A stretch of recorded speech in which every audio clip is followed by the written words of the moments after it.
consider that plausibility, that there is a ring that is operating. It's almost, to me, the only thing that makes sense. It's the only thing that adds up. There's just been so much obvious lying that is happening in the mainstream media. There has just been so much in terms of the demonic and overtly sexual agendas that are being packaged for children. I have said this for a while, and it's very clear to me that we are all being groomed as a society to accept pedophilia.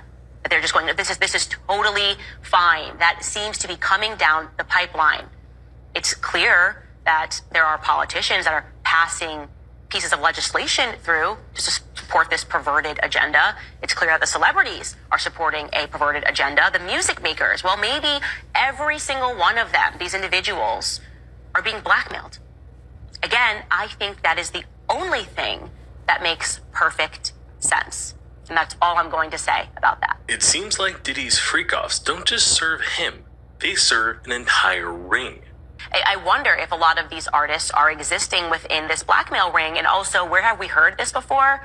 Oh, yes, of course, Jeffrey Epstein, who was bizarrely protected. He was clearly an asset of not just the CIA, but also potentially the Mossad, very much involved with the Mossad over in Israel. And he, too, had so much access, so much wealth, and he got away with it for years, procuring what very clearly is blackmail on politicians. So what we are recognizing is that this ring also exists within Hollywood.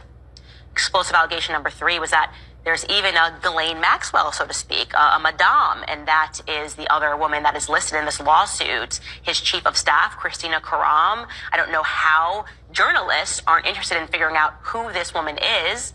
Her job, as alleged in this lawsuit, was to keep Diddy high. I'm going to tell you what this lawsuit says explicitly about her. According to Mr. Jones, during the 13 months he lived and traveled with Diddy, he witnessed defendant Karam openly order her assistants to keep Mr. Combs high off of gummies and pills. Defendant Karam required all employees, from the butler, the chef, to the housekeepers, to walk around with a pouch or a fanny pack filled with cocaine, GHB, ecstasy, marijuana gummies, and Tukey. I don't know if I'm saying that right. That's a pink drug that is a combination of ecstasy and cocaine. It was important to the defendant Karam to have Mr. Combs' drug of choice immediately ready whenever he asked for it. She also ordered, allegedly, sex workers and prostitutes for Mr. Combs, and would order the distribution of ecstasy, cocaine, GHB, ketamine, marijuana, and mushrooms to Mr. Combs and his celebrity guests who were present on his rented yacht and in his homes throughout LA, New York City, and Miami. And he alleges that he was also forced to keep that drug in a pouch on him at all times against his will. Again, this is explosive. He even lists everybody in the ring. He says that it is his Diddy's son, Justin, that solicits the prostitutes and the underage girls and the sex workers, allegedly, for these freak-offs. He also lists Stevie J, who recruits the sex workers and attends and participates in the freak-offs, and another young man named Brendan Paul, who works as Mr. Combs' mule.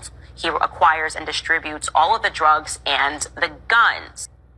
This ring includes a slew of unwilling staff